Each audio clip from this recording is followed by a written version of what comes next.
Bonjour à tous, dans ce troisième pas à pas sur Pronote, nous allons voir comment saisir des informations sur le cahier de texte et comment planifier les séances suivantes. Pour cela, je vais me connecter en mode domicile, mais le mode classe fonctionne tout aussi bien.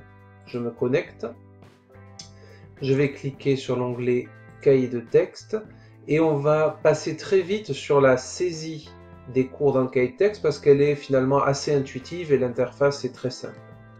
Donc, pour saisir une séance sur le cahier de texte, je vais cliquer sur la plage horaire concernée.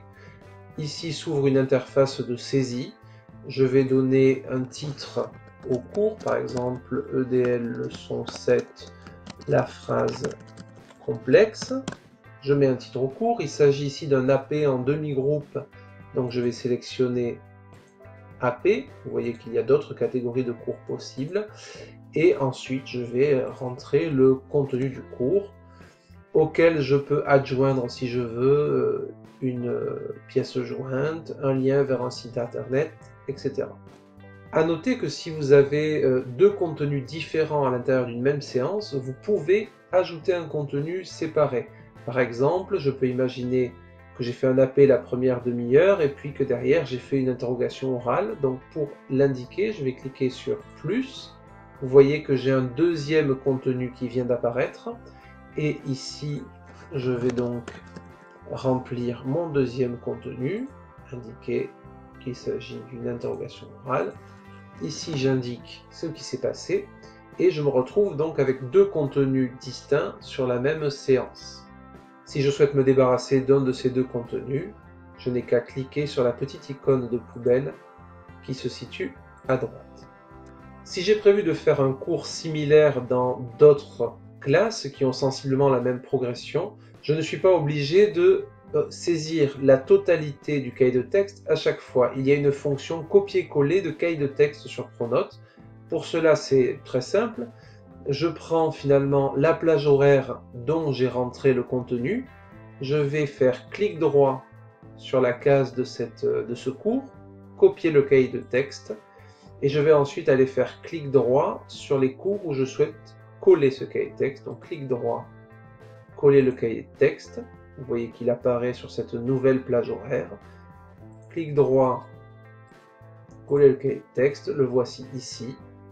Clic droit, copier le cahier de texte, coller le cahier de texte, pardon. Le voici. J'ai reproduit finalement le même cahier de texte pour ces quatre horaires, pour ces quatre séances qui ont un contenu sensiblement identique. Je peux bien évidemment modifier en fonction de ce qui a été véritablement fait pendant le cours.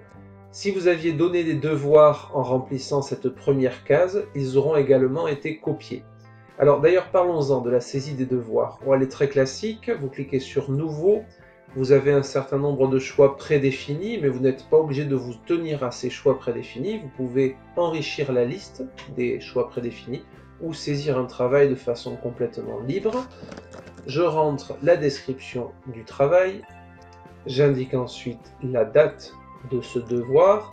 Je peux indiquer le mode de rendu, alors soit il n'y a aucun mode de rendu, le travail ne sera pas rendu, mais je peux indiquer que le travail sera à remettre au professeur ou qu'il sera à télécharger, à envoyer sur un espace numérique des élèves. Si je clique sur cette icône, on en parlera dans une prochaine vidéo, l'élève aura un lien sur lequel il pourra déposer son travail de façon numérique. On va rester sur aucun rendu prévu ici. Je peux joindre évidemment le sujet du travail ou le site internet support du travail. Mettre une durée de travail indicative en minutes, par exemple 15 minutes, ainsi qu'un niveau demandé pour réussir ce travail, facile, moyen ou difficile. Je valide. J'ai fini la saisie du travail à faire. Je peux bien sûr ajouter autant de travaux que je le veux. Mais ce qui est intéressant, c'est cette icône ici. L'icône charge de travail va vous permettre de voir, de vérifier que tous les professeurs n'ont pas donné des travaux longs pour la même journée. Si vous cliquez sur ce petit poids là, sur cette icône qui ressemble à un petit poids, vous cliquez et vous voyez en quelque sorte le cahier de texte des élèves. Et on voit que pour le jeudi 22, je suis le seul à avoir donné du travail pour l'instant. J'ai donc validé le fait que voilà, les élèves auraient le temps de le faire pour ce jour-là. En revanche, si je viens sur la semaine en cours, on voit que le cahier de texte des élèves est beaucoup plus chargé. Et notamment que les élèves ont un devoir surveillé de physique-chimie vendredi. Je vais donc peut-être m'abstenir de mettre moi-même une évaluation ce jour-là, sachant qu'ils ont l'évaluation de physique-chimie. Il n'y a bien sûr là aucune obligation, mais c'est un indicateur qui est intéressant. Voilà pour ce qui est de la saisie des devoirs et des séances sur le cahier de texte. Alors, je vais supprimer ce devoir-là, supprimer les travaux à faire, sélectionner oui. Et maintenant, nous allons parler un petit peu de la planification des semaines grâce à Pronote. Comme vous l'avez peut-être remarqué, j'ai rentré le contenu d'un cours qui n'a pas encore eu lieu.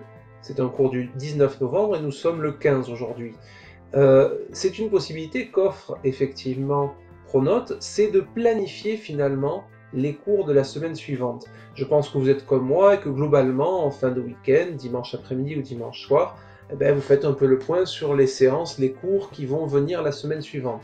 Ici, on a une planification qui passe par Pronote et qui va enrichir ce travail de prévision. Ça peut commencer par la saisie donc, du contenu prévisionnel de chacun des cours, mais ensuite on va aller cliquer sur l'onglet planification, ici. Je clique, et via cet onglet, je vais enrichir la planification de ma semaine. Donc, je clique sur la classe qui m'intéresse, ici, 3e 5. Alors évidemment, ils sont en stage cette semaine-là, donc je vais passer sur la semaine précédente. Et on voit ici les cours dont j'ai déjà saisi le contenu. On voit également que si je le souhaite, je peux saisir le contenu du cours suivant en double-cliquant sur la description, sur le contenu de la séance. Mais la chose intéressante qu'offre cet onglet planification, c'est la possibilité de saisir les éléments du programme qui ont été travaillés dans cette séance ou qui vont l'être dans une séance prochaine. Si je prends l'exemple de cette séance du mercredi, on a étudié l'autoportrait de Michel Léris, on a fait une lecture analytique dessus, je peux indiquer à quels éléments du programme de français de 3e cela correspond. Pour cela, je vais double-cliquer sur cette case et aller chercher les éléments en question. Donc, dans culture littéraire et artistique, ça correspond à l'entrée se raconter, se représenter. Et puis, comme il s'agissait d'une lecture analytique, on était plutôt sur une dominante lecture, analyser une œuvre et repérer ses effets esthétiques. Je clique, donc je valide ces deux entrées, je valide ici, et vous voyez qu'en face du contenu de la séance, il y a les éléments du programme concernés. Je pense que cette fonctionnalité est particulièrement pratique pour savoir finalement où on se situe par rapport à la progression et au programme d'une année au fur et à mesure, au fil de l'eau, et qu'elle se révélera particulièrement utile dans les derniers mois de l'année, lorsqu'effectivement le temps commence à manquer et qu'on se demande où on en est du programme, il suffira de faire un petit récapitulatif des éléments du programme déjà travaillés pour organiser et aménager la fin de l'année sereinement. Voilà, cette 3e vidéo est terminée. Dans une 4e vidéo, on s'intéressera notamment à la partie communication intégrée dans Pronote, communication entre collègues et communication avec les parents. Et puis, on aura fini ce premier tour en 4 vidéos. Il y en aura peut-être plus tard dans l'année, au fur et à mesure que je découvrirai toutes les fonctionnalités du site. A tout de suite.